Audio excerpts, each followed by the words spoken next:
welcome to another session of Spirits and Monsters of Old Seattle. When we last left our brave investigators, they had traveled to Vashon Island, a nearby island here in the Puget Sound. And there, they were looking into the mystery of what on earth has been murdering people. Yes, that's right, several members of the Reynolds family have been found dead, with limbs detached from their persons, a condition medical scientists at the time have described as fatal. Also, shockingly common. But thankfully, we've got a doctor on the scene who's going to get to the bottom of it. Dr. Lucius Jensen. He, of course, may be somewhat concerned about the situation as his personal involvement is maybe involved, given the fact that his name was found written in blood on a wall in Vashon Town. So, our investigators traveled with Mercy Reynolds to Vashon Town, a place where their lives and butt cheeks may be in danger. Why did I say that? Because Phoenix wrote it in chat. You're welcome, listener. While in town, the majority of the party traveled to Walloom, a local tavern. There, they learned several things, like the fact that Mercy's uncles have been in a long war of attrition that is slowly pulling the townsfolk to choose sides. Meanwhile, Julian Benavides went on a very brief shopping trip to a local mercantile. It was totally fine, nothing happened, don't worry about it. And that brings us back. Speaking of Julian Benavides, Phoenix, could I get a vigilance test from you? Yes, you can.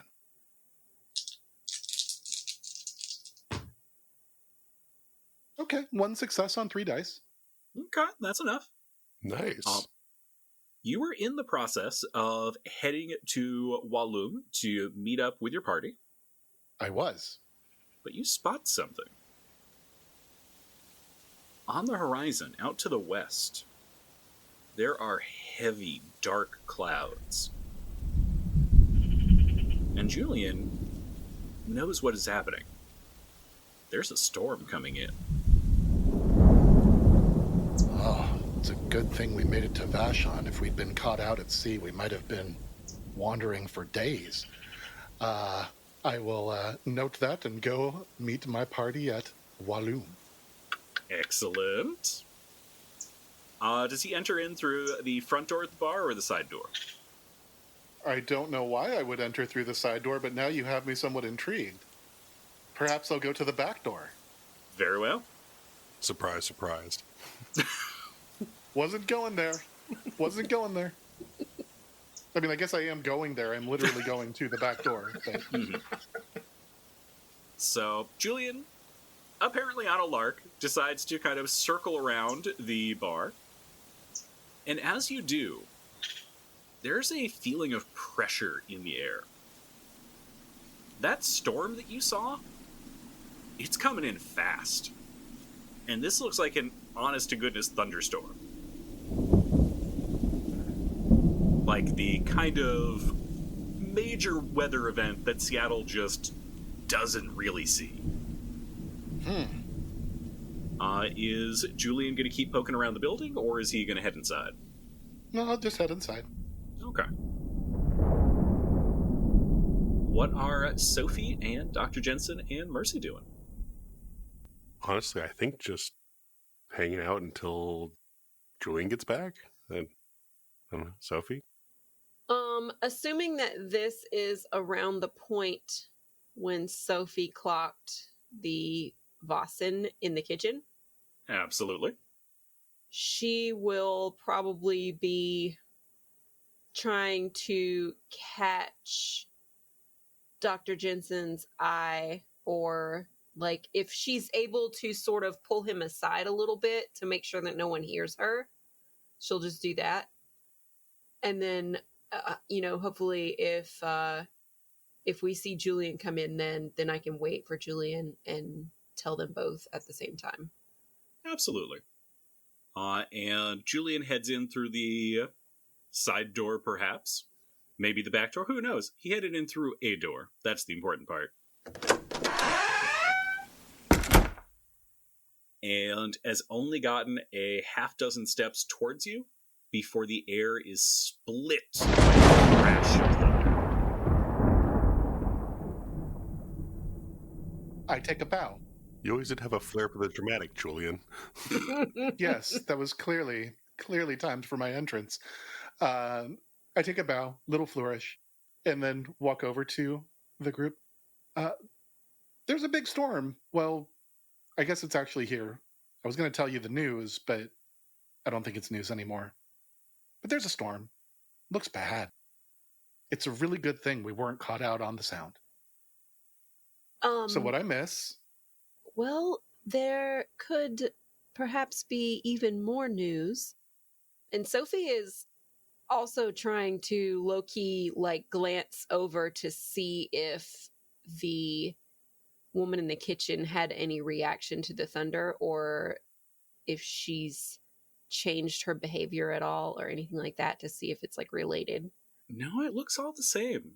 She is still doing some washing up, some drying, kind of just puttering around. She looked a little surprised. Yeah, okay. So Sofie will let them know, don't look now. But, and you'll hear a little sneeze from Yorts underneath the table. The lady in the kitchen appears to be, supernatural sort of a creature. There's a vaesen back there, guys. There's a vaesen. Julian turns his head and looks. Of course he does. On brand. Dr. Jensen will just kind of wait and look at Julian to see what his reaction is. I mean, is there anything out of the ordinary that I would notice? She is a younger woman wearing homespun clothing, a heavy leather apron.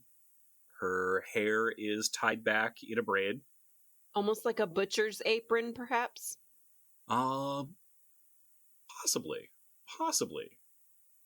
You notice, Sofie, that it doesn't have any kind of blood spatter on it. Mm. So if it was a butcher's apron, it doesn't look like it's been used for any butchering. Okay. It might be something that one might use for blacksmithing or maybe woodworking. Okay. It does have a couple of pockets in the front, but there's no kind of design work on it, no beading. It's just looks like a very plain, very functional... Yeah, my first thought was, using it for dismembering, but apparently that hasn't been the case, so... It doesn't look like it. It looks pretty pristine, actually. A little too pristine. I'm not positive that she actually has anything to do with what's going on. I correct me if I'm wrong, I can't tell what kind of vaesen she is from here. I mean, she's clearly human skinned right now, essentially. And well, actually, wait a minute. That's a good question, because with our site, we should be able to see the vaesen even if they don't necessarily want us to, right? That is correct.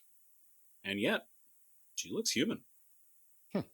The way that your sixth sense talent works is you will gain a more or less vague impression of what kind of vaesen is in the area. And so, in this case, you know that there is something magical about her, but you don't know what. Anyway, I don't want to insinuate that she's necessarily responsible for anything that's happened here, but it is likely not a coincidence. While you guys are having this discussion, you'll see Mercy kind of startle at the thunderclap and really busy herself with paying attention to the kittens, avoiding eye contact even more than she normally does. And she's pulling out some of the pieces of bread from her pockets and trying to, give it to the kittens to eat. Lucius will take this opportunity after Sophie's done sharing her part to catch Julian up on the Family Feud info on the island. he will also kind of look over and more hushed whisper that the family is the Reynolds family, and so there seems that Mercy might have a relation to what's going on here. Oh, and the bloody name on a wall thing. And Brian, sorry, one more question. Mhm. I'm sure there will be more than one. Probably. But the woman, the vaesen in the back, can you remind me? So does she look like she is like working here? Does she look like a patron? She looks like she's working here. Okay. She's currently washing some dishes and kind of puttering around. Right. Okay. She's cleaning some mugs. She's washing up some spoons and things. And generally just kind of busying herself about the back area where some tubs of water, some foodstuffs are. Okay. Should I go talk to her? Well, it's either we talk to her or try to wait out the storm before going to the church, unless you want to go in the downpour. That sounds less than appealing. I'm going to go ahead, take off my jacket and roll up my sleeves, and I will gather whatever dishes are on our table, if we've got some empty glasses or whatnot. Mm-hmm. And I guess I will head on over to the dishwashing area. Guidance. No? Wrong game. No? Okay. Instead of guidance, give me an observation test. Me? Nope. Oh, okay. From Phoenix. Well, technically from Julian. Let's see here.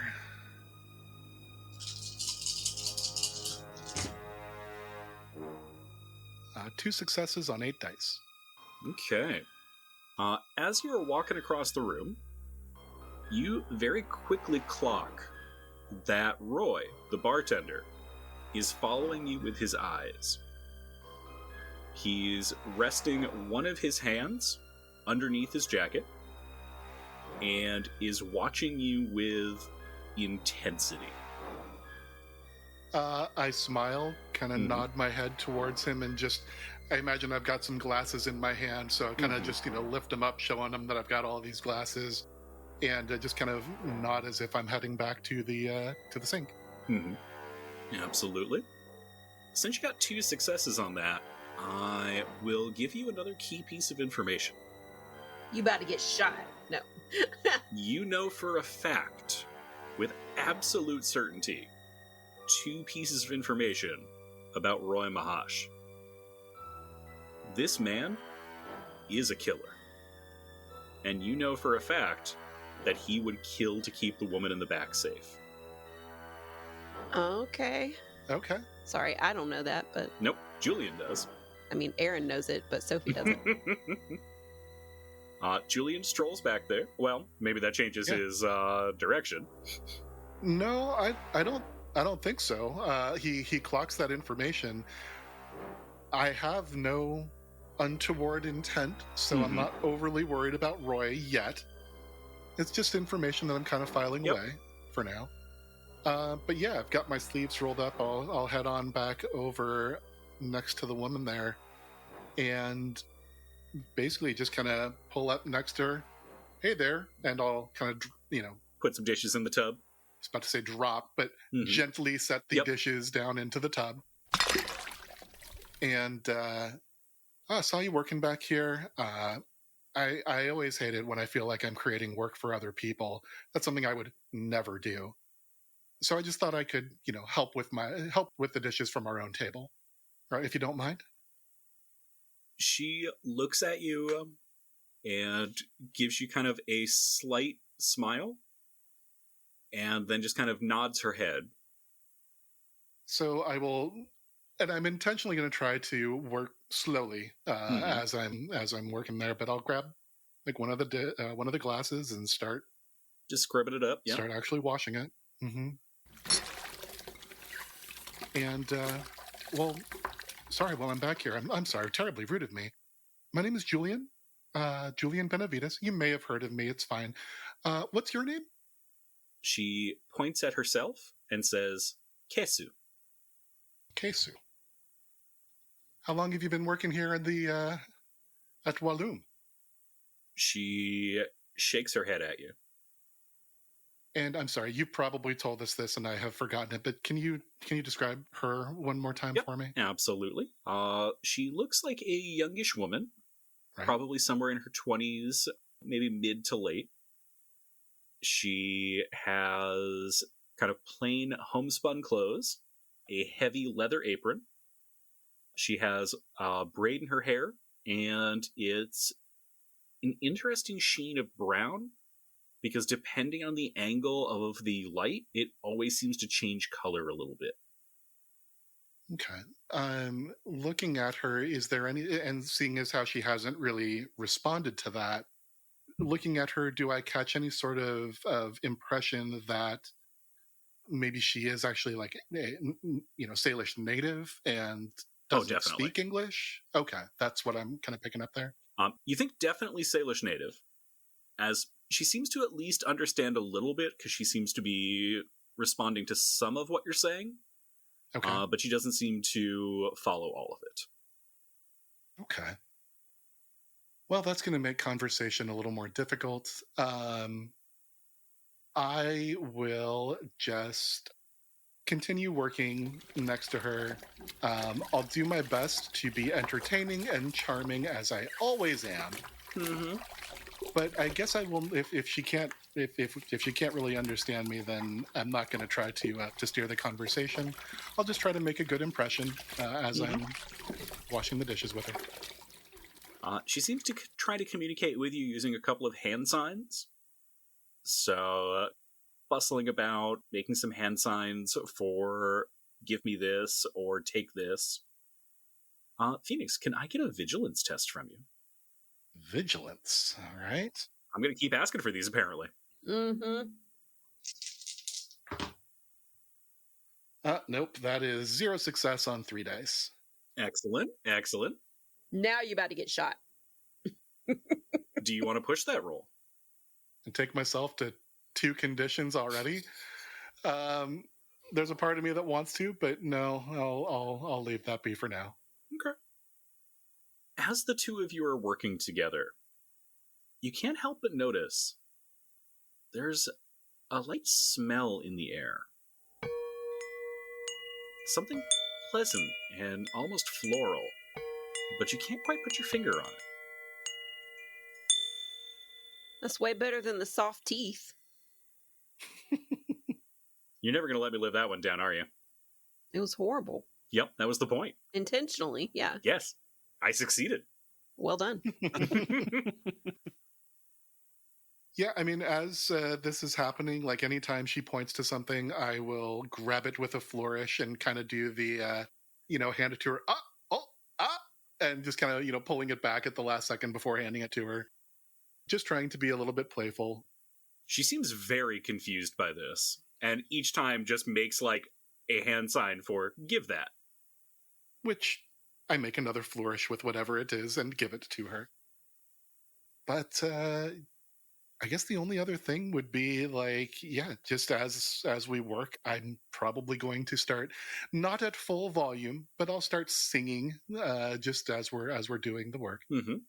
Otherwise, it sounds like, this is just going to be a friendly hello and not much more of an inquisition. I will not be inquisiting her. Yeah. So, yeah. You do notice as you are singing, she is happily tapping her foot along to the song.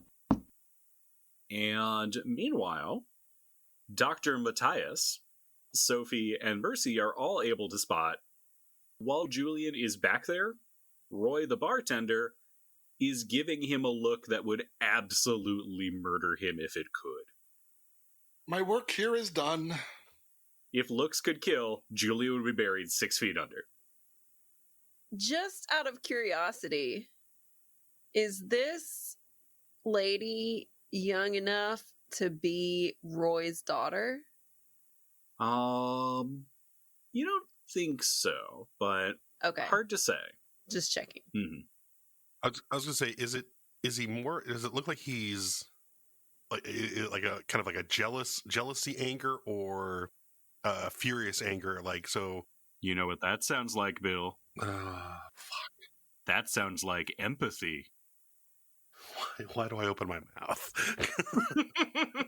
because it's fun every time. God damn it. All right. I tell you what, you and Sofie can both roll empathy for me. And Mercy if she wants. Mercy's empathy is currently all for cats. I mean, that's reasonable. Mm-hmm. Agreed. So's mine. That's why I became a game master. All right, roll 20. Let's see how you're deciding to treat me today. Oh, Bill. Now, Bill, are we down to the pity die yet? No, it's not, because I have 2 empathy and I only have 1 mental condition. So it's the standard 1 dice. Okay. We'll be down to the pity die soon.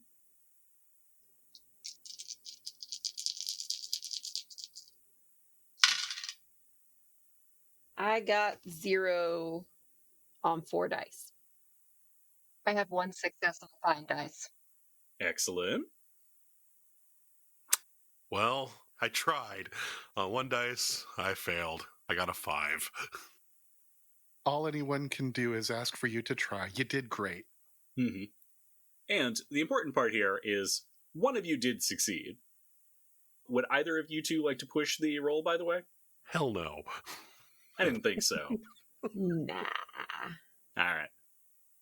So, Mercy is able to pick up and clock what's happening. And it's not something she has seen in town very frequently. But Roy is jealous. Roy does not like that Julian is over there paying attention to this woman. So this is not a protectiveness necessarily, although it's kind of mixed in with that. But he definitely wants Julian to skedaddle. Not so much protectiveness as possessiveness. Both sort of mixed together. That feeling of a very handsome gentleman just walked over and is talking to someone who you are very affectionate to. And swole. Don't forget that. And he's swole. It's true. He is what some would describe as the total package. Wait. I hear he's a doctor named Carlos Young. He's good looking, well dressed, swole, can sing, and has a boatload of money. Rich. Mm-hmm. Yeah, rich as fuck. Oh man, this guy doesn't stand a chance. Fucking A, I really did create, man. He's doomed. Phoenix, you know what you've done? You've created Hugh Jackman. Okay, next character, Jack Human. Got it. Anyways, what are y'all doing? So Mercy's gonna kind of glance over to Roy and quickly turn away again and mutter to herself, "Stop, stop, stop, stop." And then she'll kind of look pointedly at Sofie and just kind of look back towards the kitchen and then back to the kittens. Okay.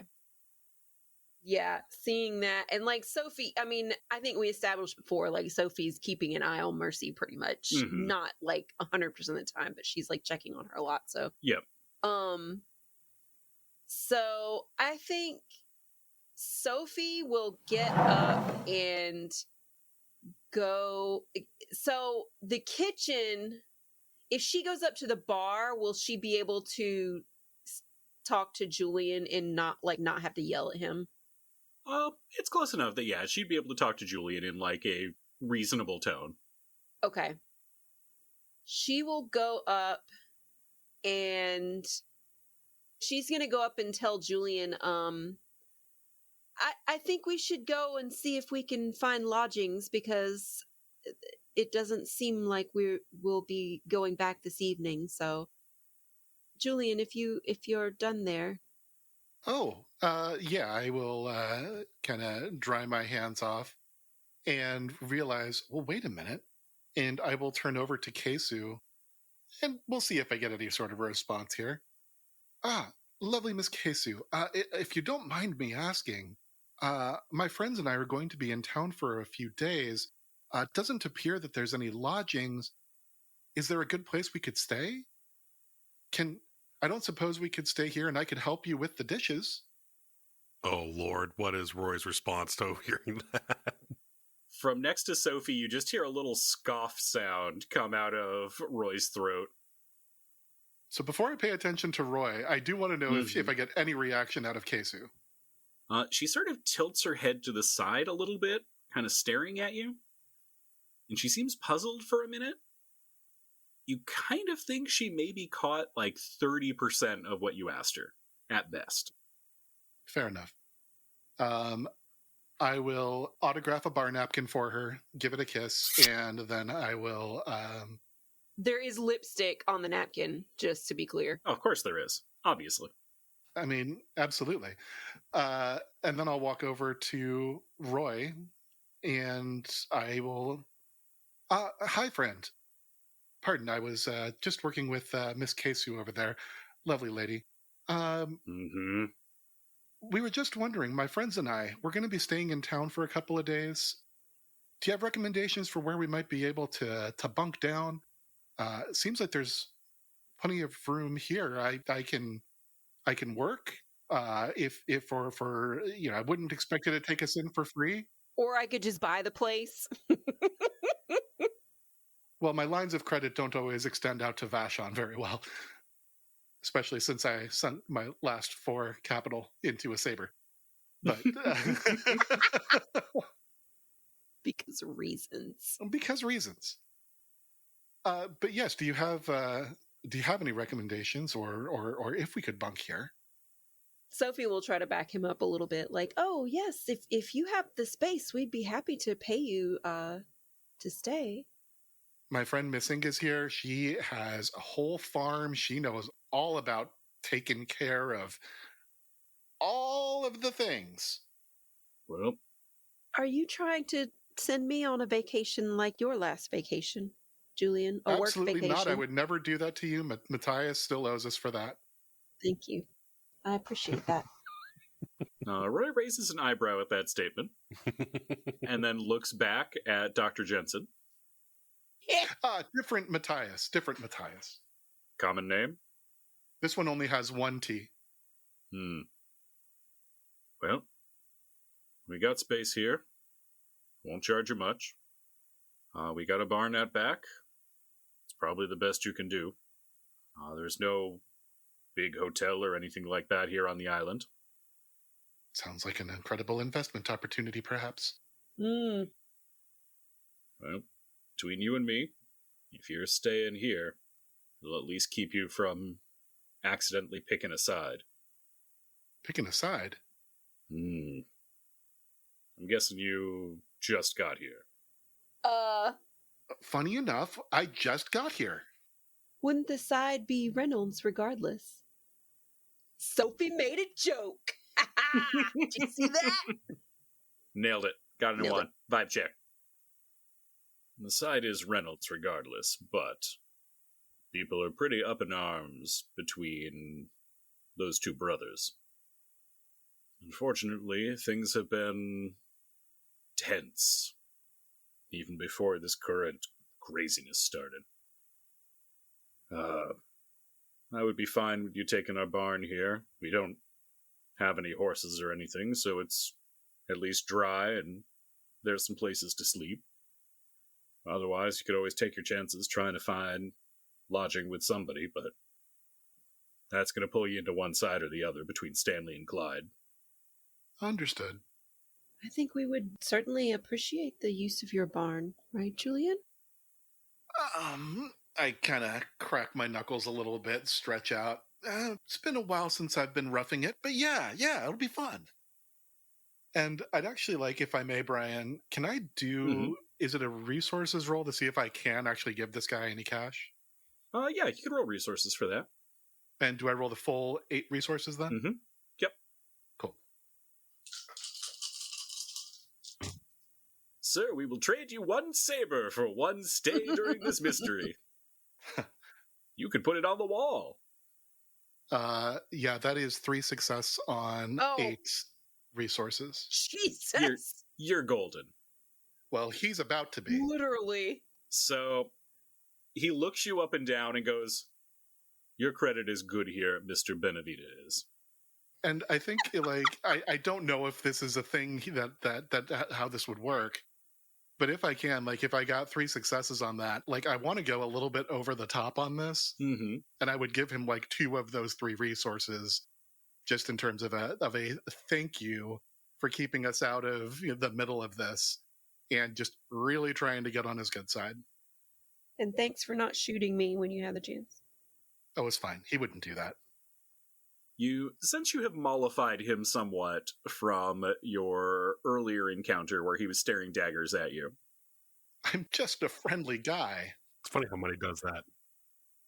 And looking kind of back and forth, he mentions, we can see to it that you've got food, you've got a warm, dry place to sleep, and he's even got a few rain slickers that he can give you, since apparently it's coming down.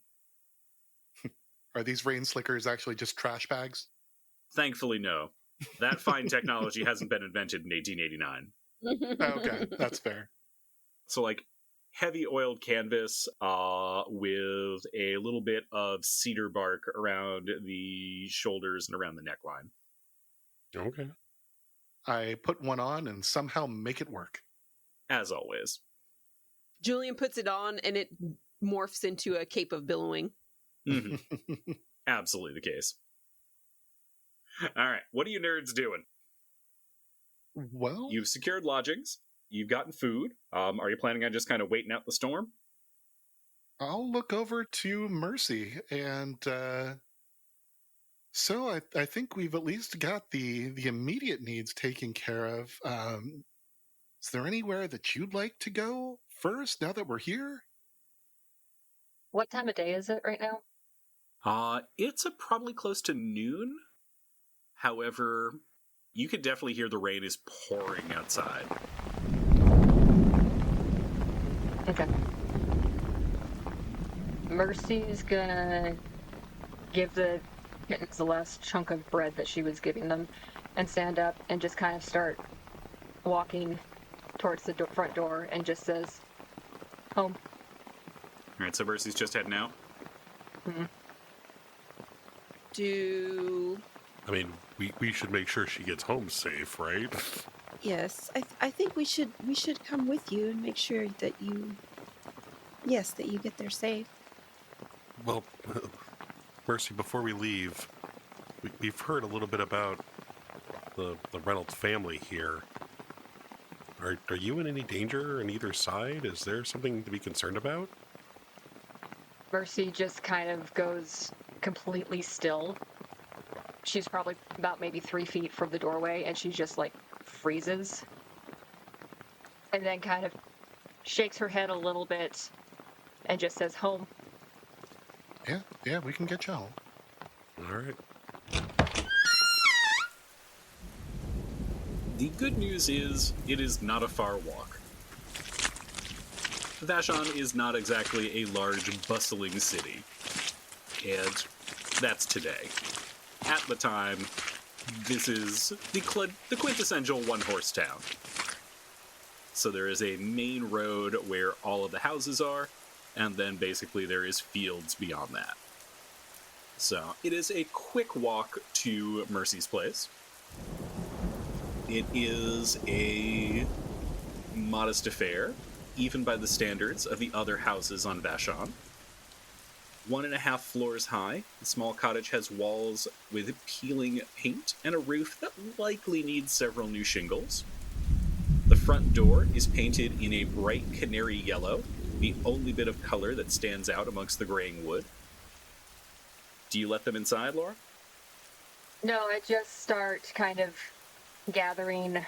I have like little tin cans or containers kind of around the perimeter that catch rainwater. Mm-hmm. And they're all filling up. And I just kind of start picking those up and filling my little cooking pot and seeing if I can find any new mushrooms growing or anything to put in my pot. Mm-hmm. And then I put my pot just kind of inside the door and then just kind of turn and look at them blankly and just kind of stare at them. I'm taking this as though Mercy may be hungry, and since I did in fact bring nutritious provisions and a field kitchen along, I am going to kind of, make motion of, oh, I'm happy to cook something for you. She kind of just looks at you just like, what? I kind of point towards the front door as if it's like, if you have a kitchen, I can whip something up. She kind of looks at you with her head tilted, just looks at the others, and then just opens the door and just walks on it and leaves the door open behind her. That's invitation-esque. Clearly, people skills are her strong point. It's true. Lucius will be like, oh, okay, she wants us to come inside, and he'll follow her. Like, yeah, this seems legit. That's what I would do. Etiquette with Master Jensen. Mm-hmm.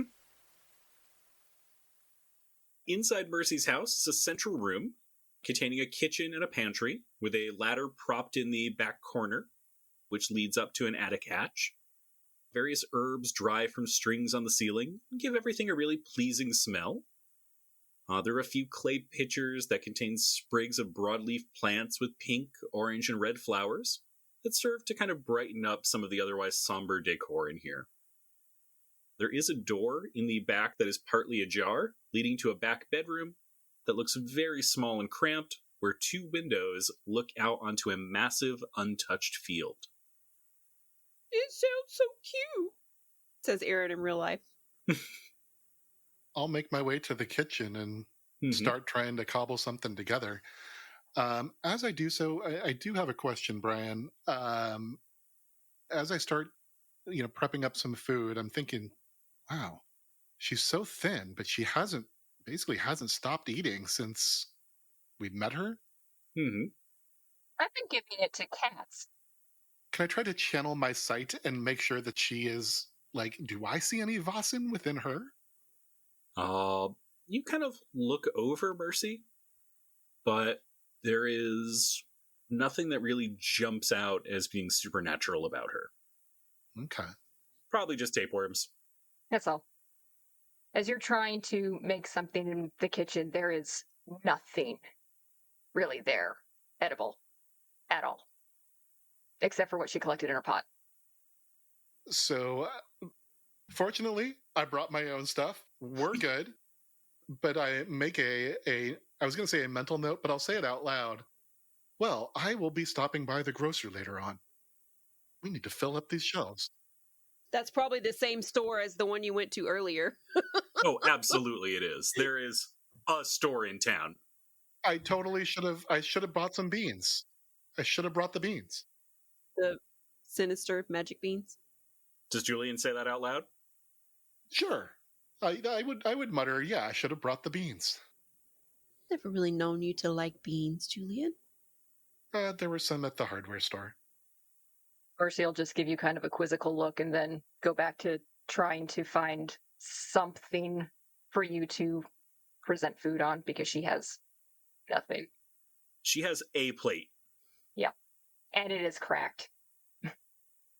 So, Sofie will look around and ask, do you live here alone? No one is with you?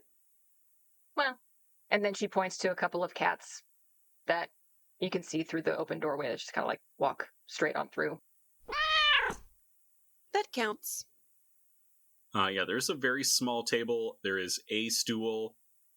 This is clearly a place that only a single person really has kind of comfortable room for. While you're hunting around in the cabinets, Julian finds this little wrapped up, odd-smelling package that he kind of doesn't have any idea what it is, and she goes, and as he discovers it, she goes and grabs it from him and kind of tries to, just keep it as close to her as she can.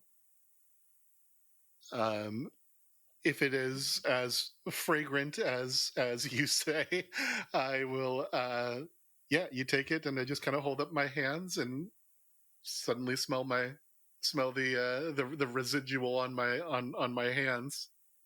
Yes. Well, I won't judge, and I go back to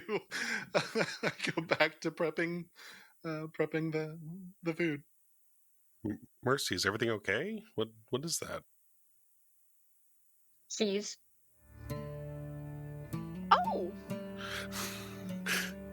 Lucius braces for impact because I'm getting shoved aside. I think both of us dive for cover. Yeah. And she'll just kind of go, all that's left. Well, it just so happens. Sofie absolutely has at least 2 wedges of cheese in her pockets. In the cheese pockets. Yeah. I mean, it's not like at the level of the books or anything, but she's always taking, cheese to like Agda and Thorn and stuff, so. Clarification, cheese experiments. Well, yeah, but usually the experiments are good. She doesn't take them the failures. The failures.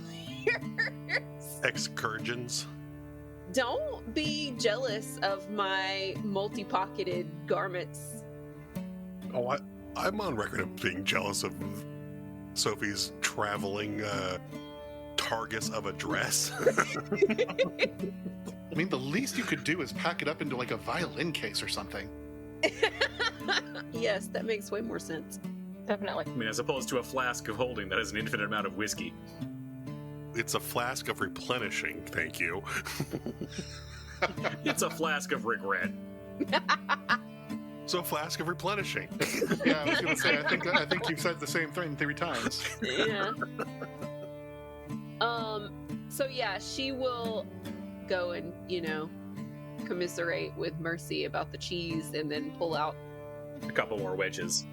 She doesn't have like huge wheels or anything, but she would probably have some little pieces like that, all wrapped up, and she'll share that. Excellent. Mercy gives you a very, very small little smile and then like opens her cheese packet and like gives you a little small crumble of hers. Aww, that's so nice. What kind of cheese is it? Is it like stinky cheese or? It is cheese that she was able to bake from ingredients that she found. Okay, you know what? Sophie's had worse in her own house with her own experiments, so no shade. No shade. All right, Phoenix, can Julian give me an inspiration test? Sure. Which is weirdly the skill for cooking. I mean, you cook from the heart. It's true.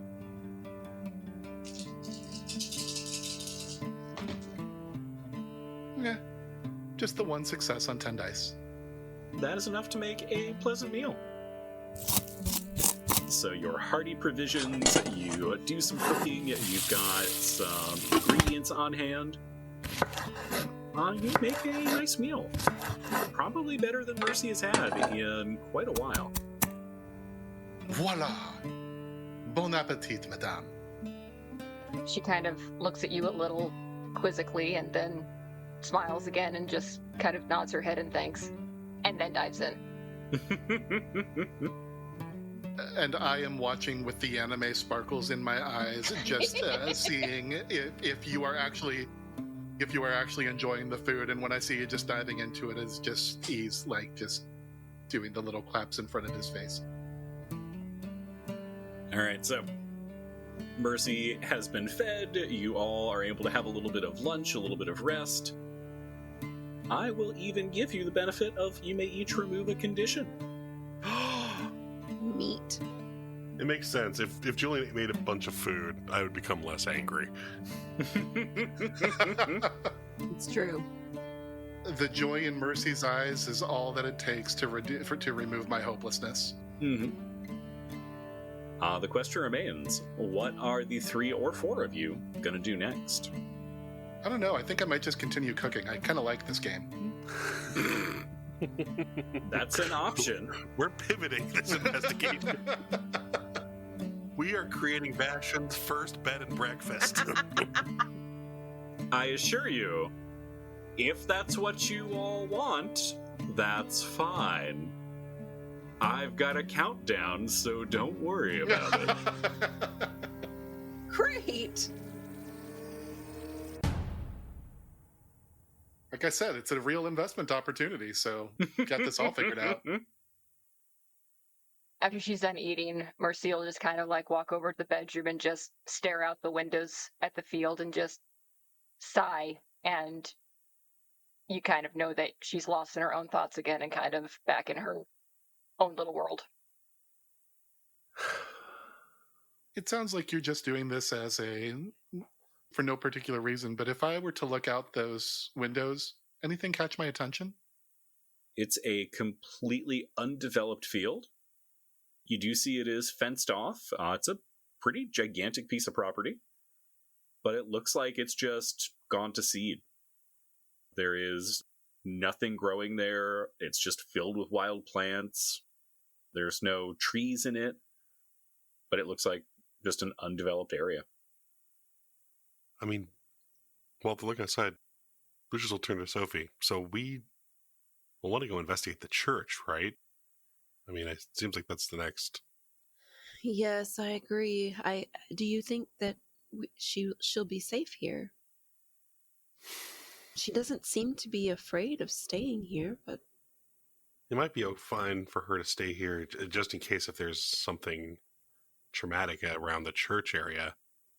But we should also find out more about where her family lives, and because that might be those places to avoid almost, or just be wary of. Speaking of which, Roy mentioned staying with him would help us avoid sides. He'll kind of turn to Mercy. How much of this island is kind of on one side or the other? Is there a way to even know or tell apart from being a local? Everyone's taken sides. And then she just looks out the window again. Even the church? She shrugs. And where was, or I guess, Brian, do we know if it was at the church where my name is written, or we just know it's written on a house somewhere from Mercy? It was on Roy's house. It was written on the bar. On the bar. The bar, sorry. Yep. Like across the front wall of the bar. Right. That's what, sorry, I spaced out on why the whole Matthias thing, right. So if everyone has a side, Lucius will actually kind of pause and then he'll ask, well, so on which side do you fall? Right in the middle. And looks at the field again. that seems dangerous. Lucius will kind of, hearing that, all of a sudden it'll kind of, he'll literally look like he just almost got slapped in the face. He'll turn to Sofie and then look around again and was Mercy's father the one that died and now is out of this feud? Is that how? He'll turn to Mercy. Is that why this land, this field is, and you're by yourself? Did your father pass and was the connection to the uncles? He's gone. Oh, dear. And she'll just kind of go blank face and just stare out at the field again. So then wait. Are your uncles feuding over inheritance? She'll blink and start kind of tears rolling down her face. Oh. That makes a lot more sense. Sofie will try to comfort her a little bit, not like too touchy, but she'll like pat her on the shoulder or something. Doctor, I don't think we should ask any more questions right now. If I can ask one more, it'll just kind of turn to her. You're supposed to get your father's inheritance, correct? She nods. And are they holding your inheritance? She shrugs. A tale as old as time. How long ago did your father pass? Dr. J keeping up his reputation of having zero empathy as this girl's standing there crying, and he's like, this woman's staring, crying, looking at a field. "What about your dead dad? Can you tell me some more about that?" I love that Sophie's like, I think we should ask her no more questions. She's like, one more question. Now, by one more, I mean one continuous question that I'll keep asking. No, tell me about the corpse of your father. No, honestly, be mad at Lucius. He's How exactly was he murdered? He's a dog with a bone at this point. Like he's kind of like engaged in trying to figuring this out and is lost. Sofie will usher him out of the room. Lucius like, wait, can I see his body? Bring me corpse. I want to ask it questions. No, well, not necessarily that, but a family arguing over an inheritance being split 3 ways, now being split 2, and now murder or something worse happening. Lucius is just trying to get the details and figure this out. Mm-hmm. How he's going to get into. But yes, you are absolutely right. He's ignoring empathy and the crying. So yeah, Sofie, by all means, drag him out by his ear. I just like the idea of Dr. Jensen like, please, put your human feelings in a box for now. I have important investigative questions to ask. Do you need liquor to put them away? I can help with that. All right, so you all give Mercy a minute. Do you want to go check out the church in the meantime? It's probably good for Lucius to leave Mercy alone at this point. Well, so would is the plan then that we would be leaving Mercy behind, or is Mercy coming with us to the church? I would think it'd probably be best if Mercy, should she want to join us, that she stay with us just to, if nothing else, to be able to help us navigate kind of the intricacy, if there's anything weird with like familial relations around this. But I can also understand, given Lucius's incessant inquiries, that she doesn't want to be around at least him anymore. All right, so checking in with Laura. Is Mercy interested in accompanying the PCs to investigate the church, or does she want to have a little bit of downtime from them? She will kind of give Lucius kind of a not sure I like you very much glare, and then kind of sidle over to Sofie and just kind of like not quite lean into her, but definitely like close to her, and with the intention that she's going to go with them. Okay. I'll snuggle up into Dr. Jensen's shoulder just so he doesn't feel left out. Reasonable. As per standard protocol. I still like you, Lucius. But it was kind of a dick move. But I still like you. What? It's part of your charm. I'm just trying to, but we just need to better understand what's going on, and it... Oh, I know, honey. It's all good. Don't worry about it. Love this dynamic so much. Oh, God. All right, so as you head out, I have some important information for you all. The rain is coming down quite heavily, and visibility is limited to about 100 feet at most. Whenever you are going to be moving between locations, I am going to need you to pass a learning test. Oh, boy. As one of you is guiding the rest of the party. I got a great idea, guys. Instead of that, I'll just stand out in the middle of town and I'll play my fiddle. And then they'll just come to us. That's an option. What, the whole church? I mean, the fiddle of the neck, just play that in the middle of town. They'll all come to us. And there could be never any negative consequences of any sort. Absolutely not. Out of one. Hang on, let me check if I have more gauze in my bag. I don't know if I restocked after last time. Anyways, can I get a learning test from one of you as you navigate the party? Sure, I'll take care of it. No, it won't be me. Thank you for walking that back, because I was absolutely about to make you make the roll. I know. I was going to be like, all right. Okay. I'm just assuming that I'm going to make this, but... It would be you then me, I think. So, do I get any bonuses for anybody else, or is it just me? I'll give you a +3 bonus. Okay, so that's 13. And actually, I have a question there. We have a local with us. I mean, would Mercy be able to just lead us? It is not a matter of knowing the way, it's being able to see it. Okay. Like, visibility is so limited right now.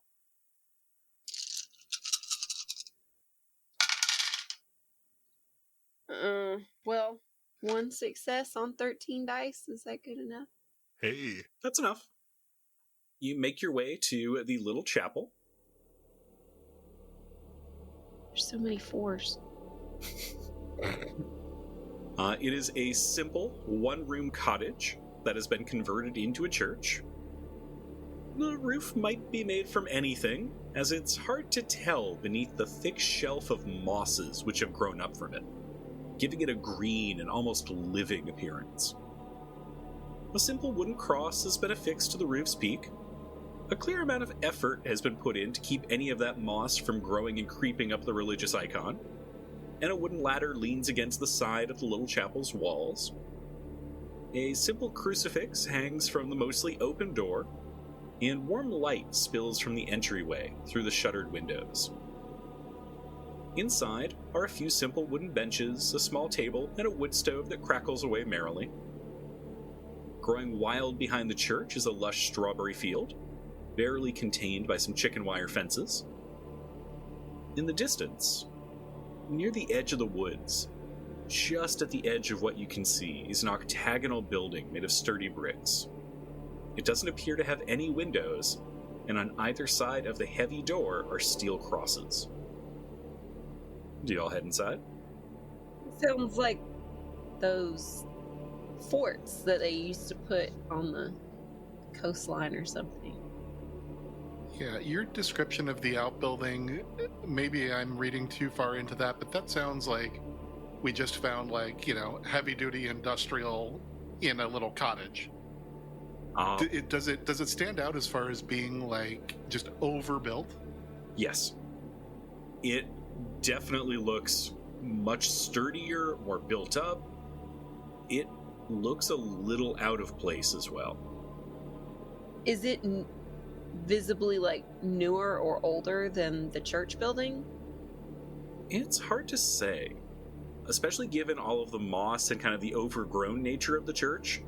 It looks a little like it's kind of been here forever, but also like somebody just converted a cottage into a church.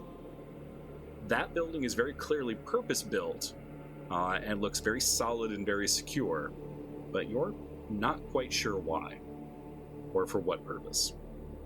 I want to go over and check that building out. Sure, you can do that. I will attempt asking Mercy if she knows what it is, but not like, I'm not going to be like, hey, tell us what that building is. But Sofie will try to judge whether it's like making her uncomfortable or anything. And if not, then she'll point to it and be like, oh, that's an interesting building or something like that. And just try to kind of gently see if she has any information about it. Now, Laura, how often does Mercy come to the church? Not very common. In that case, then, could I get a learning test from Mercy? And you can take a +2 bonus. 1 success on 7 dice. So Mercy absolutely knows what that is. That is the dead house.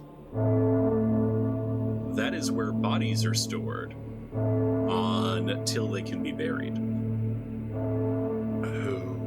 Why?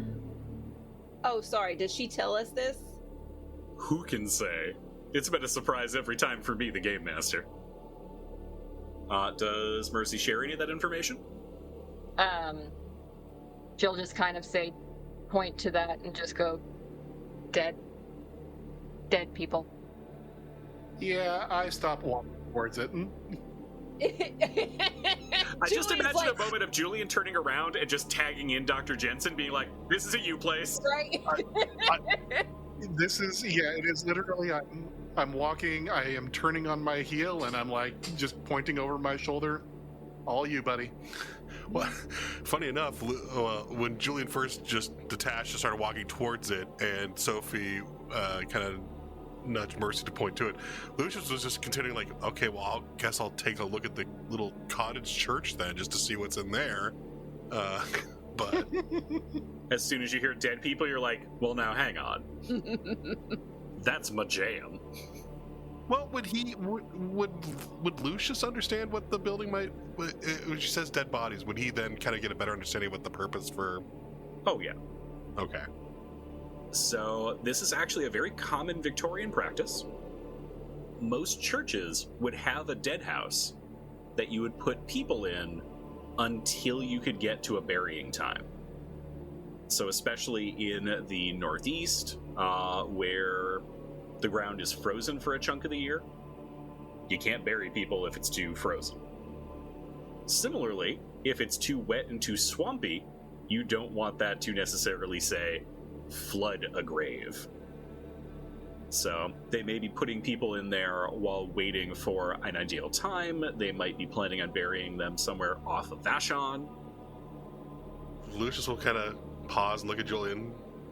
Do you want to check out the church? Do you want to check out the dead house first? Perhaps Julian could go check out the church, and you could... No? Should we not... maybe not do that? Oh, good. Split the party. I get the feeling that some of Are us... you the feeling you're just sending Lucius off to the dead house by himself now? Mercy's just like, yeet, yeet. I'm going to jump in and cut this off before it gets too much further. The dead house is locked. Oh. With a sturdy padlock. I have a shotgun. God damn it, Bill. Have you tried knocking? Don't knock on the dead house door.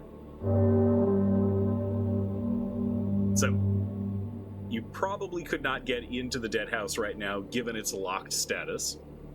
Although, apparently, Bill is very excited about getting in there and may take a gun to it. Well, you said this was off the kind of the beaten path here. Oh, yeah. Does it look like there's been any recent activity in and around it? Like, has it been used recently, given especially the murder? Oh, yeah. Okay. There's a lot of tromping back and forth between the church and the dead house and the road. Okay. Despite the fact that this is a common practice in these times, I feel like it is a little odd for them to have just repurposed a little shack to use as the church and then built an expensive and beefy dead house behind it out of bricks. Well, the brick will insulate it, keeping it cool, helping prevent the rot. Yeah, I was gonna say, you gotta keep the smell in. I mean, I get it, but it's like, I don't know, it just seems... Priorities? Yeah, weird priorities. Anyway. Alright, so are you going to try and make your way into there, or are you going to go investigate the church? My name's being written in blood. I'm not going to be making a lot of noise and commotion here. That would be a first. I was about to say. All right, I walk over to the church and knock on the door. Great. There is a brief yelp from inside, and then a quick bustling, and a priest opens the door. He is in a cassock with a visible priest's collar. His black hair is clipped quite short, and he smiles at you very beneficently.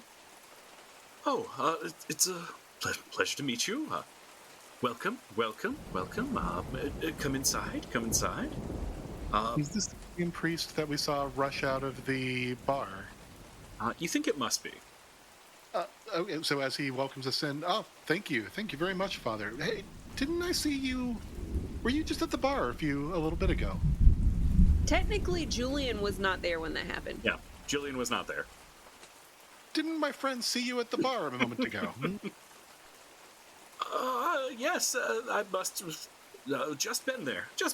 My name is Father Seiji Nakamura. It's a pleasure to meet you both. All four of you, actually. Hello. Come inside. It's warm. You could at least get out of the rain. Yeah. Come on in. Lucius will go in. He welcomes you all in. Does he say, welcome? No, he doesn't. That'd be unreasonable.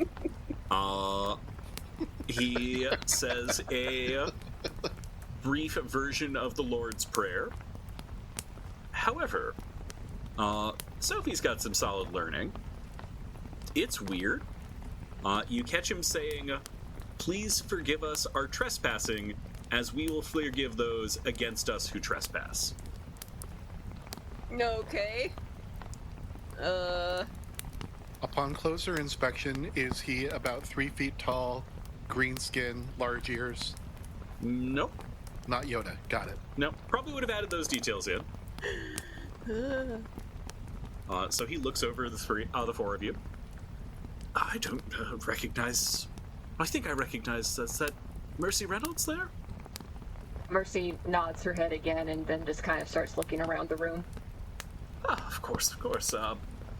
But I don't recognize the three of you at all. Can I help you? Yes. Lucius will kind of brush himself off, and then, I am Dr. Matthias. Oh, I can't remember Matthias' last name for the life of me now. Matthewson. Matthiasen. Matthias Knudsen. Dr. Matthias Knudsen. Pleasure to make your acquaintance, Dr. Matthias. What brings you to Vashon Town? I don't know if I have a good enough lie for this. I hear y'all got dead bodies. Y'all got keys to that dead house? I won't get in there. We got asked to come here because there was a dead body. Yeah, so I mean, it's my turn now to talk about what's in chat. So I did just throw this in the chat, but what exactly are we trying to find out by coming here? Just to find out more about what actually happened, because with the dead body of the girl that was found here. Mm-hmm. So the latest victim you learned actually survived. Oh. But had been found on the doorstep of the church.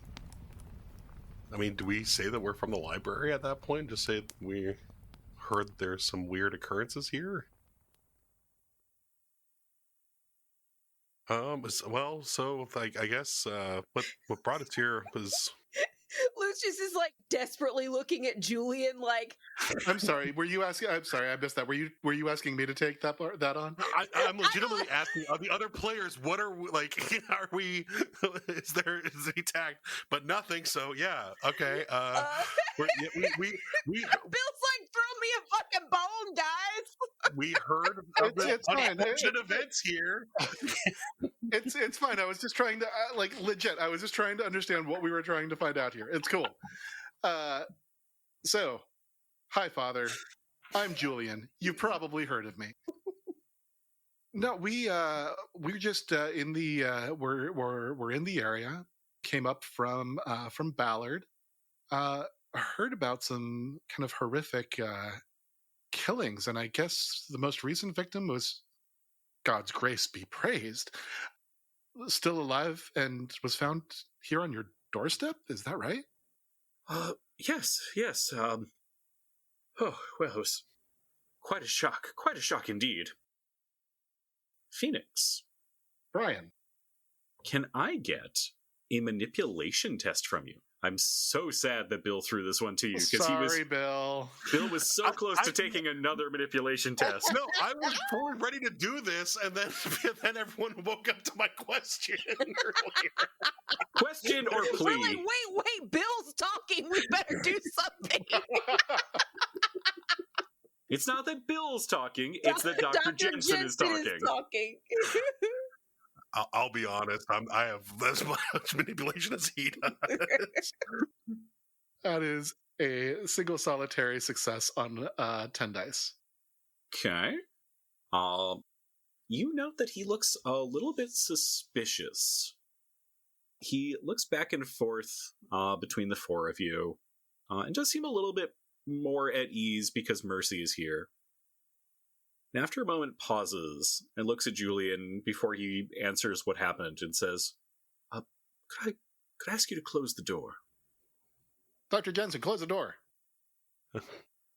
Why? Who? Dr. Knudsen. Matthias will go over and close the door. We're so good at secret identities, you guys. You're so good at this. We're professionals, god damn it. He looks back and forth between the group of you, and then kind of lands on Mercy. I need to ask you all, but especially you, to keep this a secret. I need to know. Are you working for the Japanese imperial state. Oh my lord. Says Aaron, not Sophie. Mm-hmm. Lucius will kind of lean forward. Who? Japan. Okay, so you're fine. Japan is a country, actually, across the ocean, Dr. Matthias. Mercy's gonna just have a really surprised look on her face, which is the most animated you've seen. We're just like, what? I just kind of pat down like the front of my clothes, and I'm like, Japanese, and not last time I checked. Sophie will actually she's not gonna roast Dr. J. She'll actually like start going through her pockets, being like, I have a book that mentions the hold on. And she just starts, but they can just ignore her. She's not part of it either. I swear I have one here somewhere. Don't produce literature of the thing that I said you're not part of. Well, of course I'm not a part of it. That would be ridiculous. Well, in that case, there are certain things that I cannot tell you. However, what I can tell you is this. That woman who showed up on the doorstep. I was sleeping in the back room when I heard Adelia Reynolds yelling at the front door.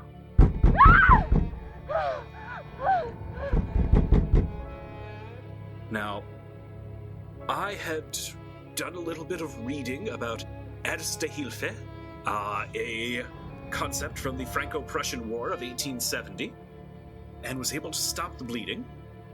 However, Matthias just keeps nodding along. Yes, Erste Hilfe. Now, I know what that means, but just to make sure that I know you know what that means, could you explain it as if, and I point over to Sophie, as if she were 5? Oh, of course. And Erste Hilfe is actually a Prussian term for, I believe, first life, and is a life-saving technique that would eventually develop into the universal first aid that we have today. Cool. I was just about to say, this is something that Dr. Jensen has heard about, as the military techniques used during the Franco-Prussian War formed the backbone of a lot of standard medical practices that he's begun to follow. Things like boiling thread and triage techniques and similar things used in various practices, especially in crisis situations. Boiling the thread right before you lick it first. And alcohol helps steady the hands. Steady the hands and cleanses the wounds. Guys, Brian has a special interest. I don't know if y'all noticed that. It's history. And doing unnecessary podcast research. Research on boss. Yes. Podcast research. Father Seiji kind of shakes his head. Oh, I've only read about these techniques. I never thought to put them into practice. Oh God, there's so much blood. I remember she was muttering something, but I don't remember what. It was just, oh, I'm lucky I even managed to perform the techniques correctly. Oh. Well, you seem to have done a perfectly adequate job since the woman still lives, yes? I certainly hope so. What happened after you treated her wounds? Well, we were able to get her stable, and in the morning, I ran to fetch her husband, Stanley. And together, they brought her back to the Mercantile, where they live. At the mention of Stanley's name, you see Mercy just kind of tighten up. Is Stanley one of the uncles? Or is he just another Reynolds?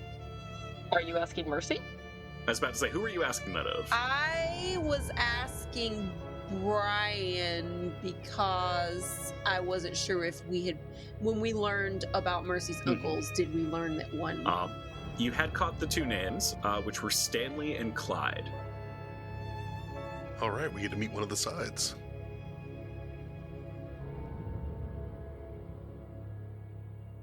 So where is this Adelia now? I believe she's still at home, recovering. So, just pointing this out to Phoenix, he said that they live at the Mercantile, which I believe is where you were earlier today. That is correct. That was empty. Okay. Well, then taking that, we'll bring up. Oh, I was in there not much before entering the bar. There was actually no one there. Thought it was a little strange that the Mercantile would be left unattended. Oh, that's quite odd. Some unsavory types who are less honest than myself might have attempted to pilfer. As you say that, Father Seiji Nakamura looks just slightly uncomfortable. Now, I think the good book says don't do a stealing. I think that's in there. wait, so did he what did he ask us? The Japanese Imperial what? The Japanese Imperial State. State. Do I need to do a roll to gather that he is part of the Japanese Imperial State and not, in fact, a priest? Given that you've basically 80% nailed it, no. So I will actually, Aaron. Could you give me a learning check? I could. Bill, you can also do one if you'd like. Julian and Mercy, this isn't going to be in your field. I know lots of shit. It is true. However, this is so niche that there is no reason Julian would know it. Yeah, but I'm pretty sure the Japanese Imperial State has heard of me. Well, obviously. But it's not contraindicative. Well, on 6 dice, I have 1 success. Nice. Okay. I have 1, 2, 3 successes on 10 dice. Okay. Show off. So, Bill, you have not succeeded with your 1. Do you want to push this roll? I don't think he would. I think Dr. Jensen would be confused by this question. And he is clearly more interested and more focused on the physical what's murder going on locally stuff, yeah. than to really care about the Japanese Imperial International State. politics. Mm-hmm. So, Sofie, you do a lot of reading. A lot of reading. And while this isn't in your usual wheelhouse, there's something about that name that does actually ring a slight bell for you. It takes a bit, but you actually have heard of this man. With your 3 successes on 10 dice. You remember you read an article by him, as he is a Japanese journalist who wrote about the Satsuma Rebellion. I'm sure you're going to tell us what the Satsuma Rebellion is. Well, I will give it in brief, but effectively this was a rebellion where a disaffected group of samurai were stirring up trouble, and the Japanese government sent assassins to infiltrate them and kill them. Those damn Ronin. And he basically wrote a piece kind of in favor of the samurai, and then you didn't read any more of his writing after that. Okay. All right, cool. Thank you. Wait, you said your name was Nakamura? Yes? Might I suggest, if you are in hiding from... This is just a general hypothetical statement. I can't imagine who's hiding from anything here. Of course not. If a person was in hiding, they should most likely, and she'll glance at Dr. J, give a pseudonym of some sort. You might not want to use your actual name, which is in print, and people could read it and know about it. And also, are you okay? Are you all right here? Did you have to? The blood just drains from his face. I can't imagine what you're talking about, miss. I'm a local priest. Of course Here. you are. You're doing great, sweetie.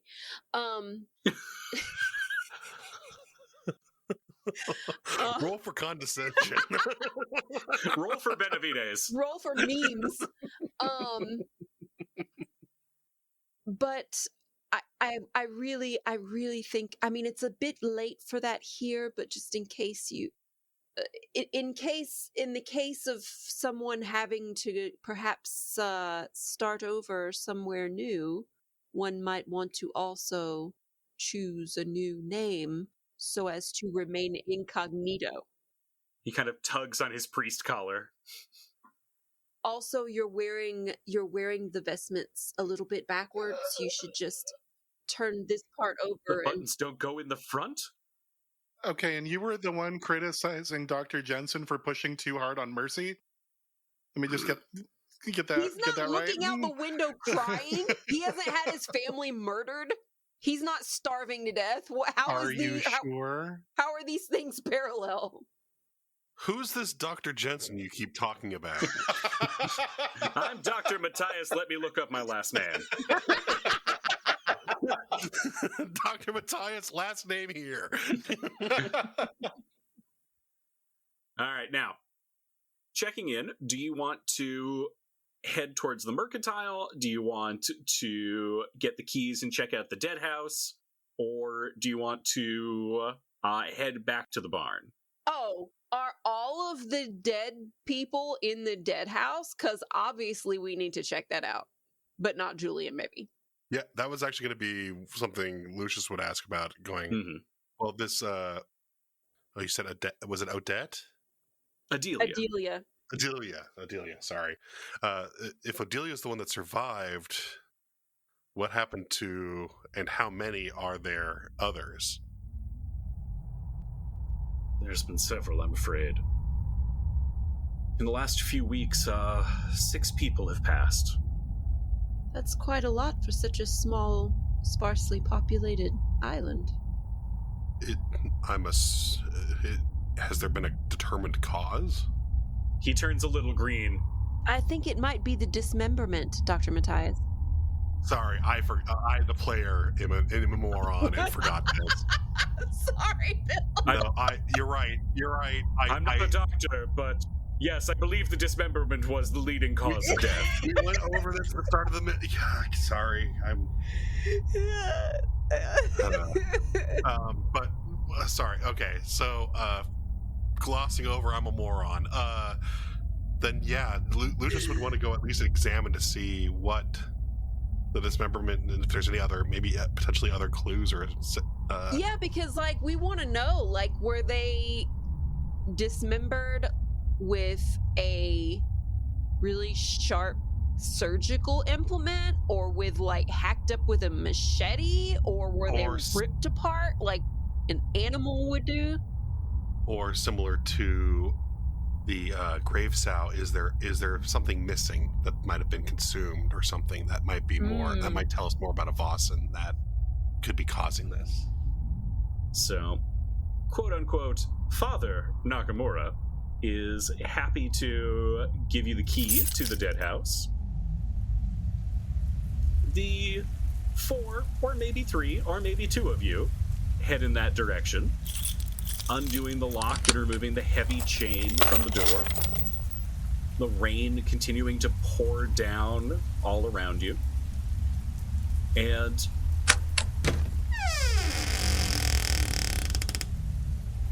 you open this door and are just hit with a wall of foul, reeking odor. And can't see, through the heavy rains, the pair of eyes that are watching you from the woods. But we'll find out more about that next time.